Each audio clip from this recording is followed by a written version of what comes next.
Bismillahirrahmanirrahim. Assalamualaikum warahmatullahi wabarakatuh. Teman-teman melanjutkan untuk konsep lagi ya. Melanjutkan untuk materi yang selanjutnya, yaitu kita akan membahas mengenai 12 saraf kranial.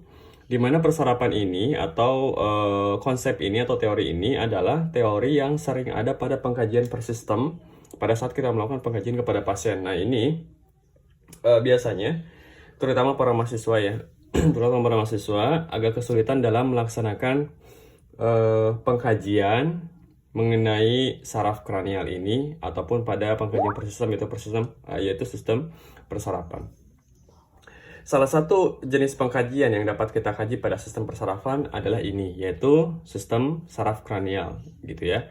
Oke, nah di sini kita akan belajar dulu konsepnya dulu, pengetahuannya dulu mengenai saraf kranial, baru nanti kita akan melakukan praktek ya, baru kita akan nanti melakukan praktek, yaitu cara pembelajaran bagaimana kita melakukan pengkajian pada pasien dengan gangguan sistem persarafan ya, ataupun pengkajian per sistem, yaitu pengkajian sistem persarafan. Gak harus yang ada gangguan juga, yang normal juga kita nanti akan coba untuk melakukan pengkajian juga ya.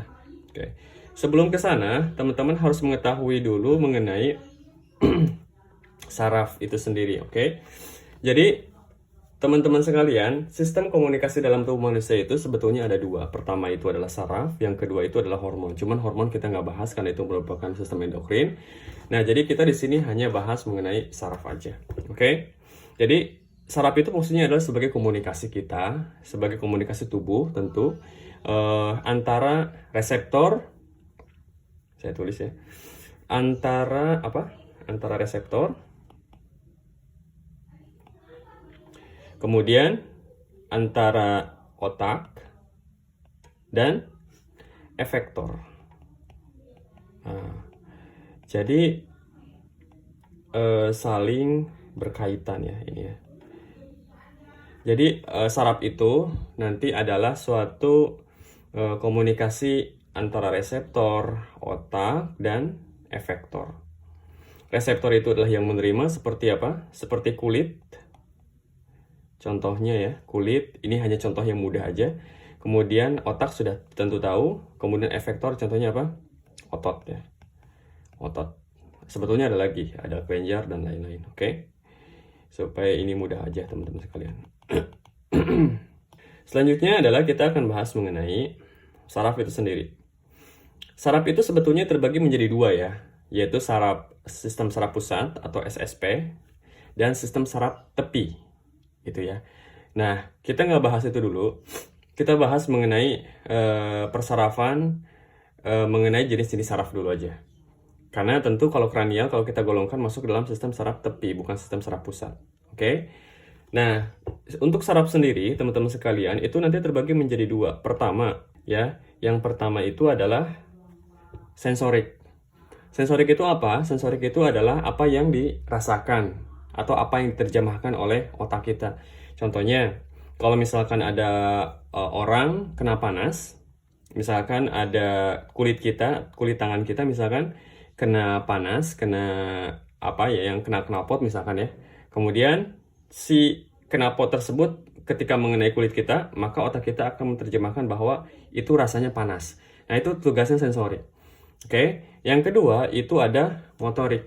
Motorik itu artinya apa yang dikerjakan setelah rasa panas itu muncul atau dirasakan sama otak.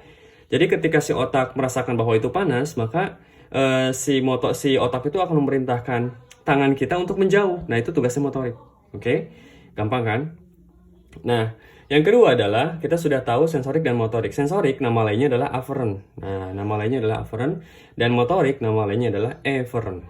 A dan E. A itu naik, E itu turun. Jadi afferent itu adalah apa yang dirasakan atau sensorik, dan efferent itu apa yang dikerjakan atau motorik gitu ya. Nah, yang selanjutnya adalah di antara kedua sistem saraf ini, di antara kedua saraf ini yaitu sensorik dan motorik itu dia punya dua dua jalur lah kalau istilahnya, yaitu pertama adalah visceral. Visceral itu bahasa lainnya adalah otonom artinya otomatis. Yang kedua itu adalah somatik. Somatik itu artinya sadar atau bahasa lainnya ya sadar. Kalau visceral itu otonom atau tidak sadar gitulah ya. Yang somatik itu artinya sadar. Contoh apa yang visceral? Contohnya yang tidak sadar itu adalah perubahan denyut nadi ya, perubahan denyut nadi yang dimana kalau misalkan kita lari dia akan cepat sendiri, kalau misalkan kita istirahat dia akan turun sendiri. Nah itu kan tidak sadar, maka itu jenisnya itu adalah otonom atau visceral. Sedangkan yang somatik, seperti saya gerakan pensil ini, seperti saya gerakan jari ini, nah itu adalah somatik. Jadi apa yang disuruh otak dan bisa kita sadari ya. Artinya sadar kita mengerjakan itu. Oke?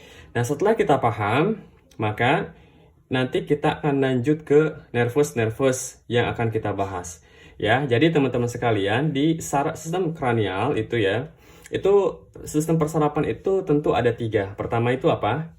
Jelas pertama itu adalah sensorik ya, sensorik ya, sensorik. Yang kedua apa? Yang kedua adalah motorik, dan yang ketiga itu adalah gabungan antara sensorik dan motorik, gitu loh. Gabungan antara sensorik dan motorik. Oke. Nah, kita akan bahas di belakang ya. Kita akan mulai dulu dari persarapan sensorik. Oke. Ini adalah persarapan sensorik. Nervus pertama. Nervus pertama sering kita ketahui nervus dalam kranial itu disebut dengan olfactorius. Ya, olfactorius dari kata olfaction. Olfaction itu artinya smell. Smell itu artinya penciuman. Nah, letaknya dia itu ada di roof of nasal cavity. Roof of nasal cavity, jadi atapnya rongga hidung atau ruangan hidung. Jadi kalau misalkan teman-teman lihat di gambar ini, jadi ini kan vestibulum nasi ya. Nah, di atasnya itu kan disebut dengan roof. Roof itu artinya atap. Nah, di atas sini itu ada nervus olfactory. Ya, jadi ada nervus olfactory. Nah, kalau misalkan kita lihat dari atas otaknya, maka nervus olfactory tersebut akan tampak seperti ini. Nah, ini disebut dengan olfactory bulb. Ya, olfactory bulb. Tulisannya seperti ini. Saya sudah tulis olfactory bulb. Nah, olfactory bulb itu adalah kumpulan dari serabut-serabut atau kumpulan dari nervus-nervus dari nervus-nervus ya, ataupun dari dari badan sel dari nervus olfactorius itu. Oke, seperti itu. Nah, memperserapi apa? Tentu dia memperserapi nasal cavity, ya, memperserapi ini nasal cavity, dan dia itu serabutnya itu adalah jenis serabut SSA. SSA itu apa? Jadi kalau misalkan saya singkatkan, SSA itu adalah spesial. Spesial. Kenapa dia spesial? Karena yang dapat merasakan smell adalah nervus ini. Yang dapat merasakan penciuman adalah nervus ini. Nervus yang lain atau serabut-serabut yang lain nggak bisa. Makanya disebut dengan spesial. Apakah saraf yang ada di tangan kita dapat merasakan penciuman? Tentu tidak. Makanya itu dikatakan spesial. Oke. Kemudian S-nya apa? Sensorik. Sensorik. Tentu sensorik karena penciuman itu adalah kita rasakan, bukan kita kerjakan. A itu apa? Afferent. Oke, afferent. Oke. Spesial, sensorik, afferent. Itu adalah jenis serabutnya. Apa fungsinya? Fungsinya adalah untuk penciuman. Jelas, ini adalah fungsinya untuk penciuman. Nah, teman-teman sekalian, kalau misalkan kita lihat di gambar anatominya ya, di gambar di otaknya itu, ini itu si olfactory bulb itu, dia itu akan masuk melalui namanya, dia ada celah, kayak dari roof of nasal cavity itu ada rongga gitu, ada rongga di tulangnya itu disebut dengan olfactory foramina of Calbiform. Nih dia. Olfactory foramina of Calbiform. Nah, itu adalah tulang dari ethmoid ya. Tulang ethmoid. Jadi ada olfactory foramina ya. Nah, nanti sampai ke olfactory bulb. Oke ya. Seperti itu. Kemudian itu nervus yang pertama. Kita masuk ke dalam nervus yang kedua. Nervus yang kedua itu adalah optikus. Jadi kita ngebahas satu-satu dulu, sensorik semua ya. Motorik, nanti sensorik dan motorik terpisah-pisah lagi. Jadi ini kita membahas sensorik dulu. Nervus kedua itu adalah optikus. Optikus. Dia letaknya di mana? Di retina di sini. Ini di ujung retina, di belakang ya. itu adalah nervus, ada nervus optik di situ. Kemudian selanjutnya dia memperserapi fotoreseptor, ya tentu fotoreseptor untuk fungsinya adalah untuk penglihatan tentu.